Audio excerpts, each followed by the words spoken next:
welcome to my first of a new series I'm doing. Every few weeks I'll share what's new in my world, project-wise or studying.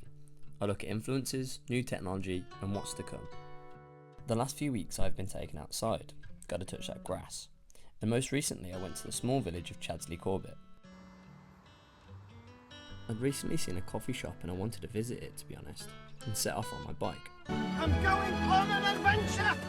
After an hour of heat and constantly stopping every few kilometres to add these transitions, I got there. My knowledge of the area was limited even though I lived so close. I knew it was an area of land that took pride in showcasing the history of past times. When I got there, however, I was greeted by an incredible cove, small houses and Harvington Hall. Harvington, according to the records, could date back to the Bronze Age, but the moat that surrounds it and that hosts all its small inhabitants dates to around the 13th century. One of the really interesting stories I read whilst exploring was that when England broke away from the Roman Catholic Church in 1534, a separation initiated the establishment of the Church of England, which led to conflicts.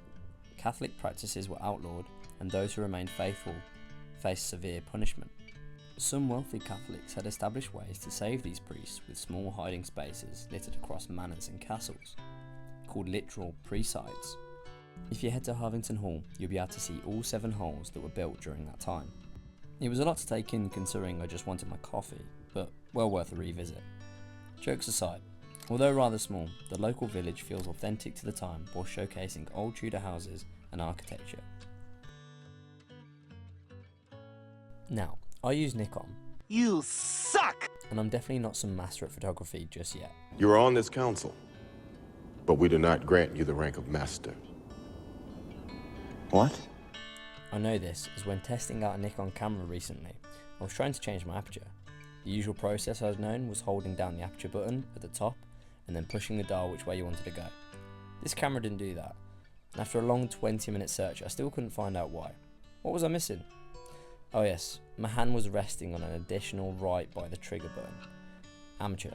But one of the reasons behind these short videos is to learn, show you what I am learning, and maybe you can say what's shit and what's not. And maybe eventually I'll get on the council. Take a seat, young Skywalker. A brief section that I wanted to add is something I've seen or read that's influenced me or I just liked. This week it was How to Train Your Dragon. Now the original is an absolute classic and one of my favourite movies from when I was a kid. The music and the cinematography in this is just as great as what it was for the animation version. Okay there, bud. We're gonna take this nice and slow. Here we go. The new live action is brilliant, yes. It follows the original basically line for line and scene for scene. Toothless. I could have sworn you had. But I'd rather enjoy that for what it was advertised to be, rather than a horrible take on a classic. So yeah, check that out too if you like the original. Now, if this is your first time on my channel, I also make documentary type videos. These will be more frequent, and I have way too many ideas in the pipeline. But over the next few months, there will be more. The first of this is a horrible histories video. This might have already been released, or will release in July, and is a little throwback to one of my favourite shows from my childhood, and how it even has a big influence even today. And finally, at the end of every video, I have my favourite photograph, movie, thing, I don't know, at the moment. This can be one of my own, I don't know, I'll make the rules. Or it can be something I've seen recently. Now, if you're a big Fender fan, you may have seen Olivia Dean recently performed Rein Me In with him. That whole video is just brilliant. This photo by Jay Davison sums up how everyone felt, I think.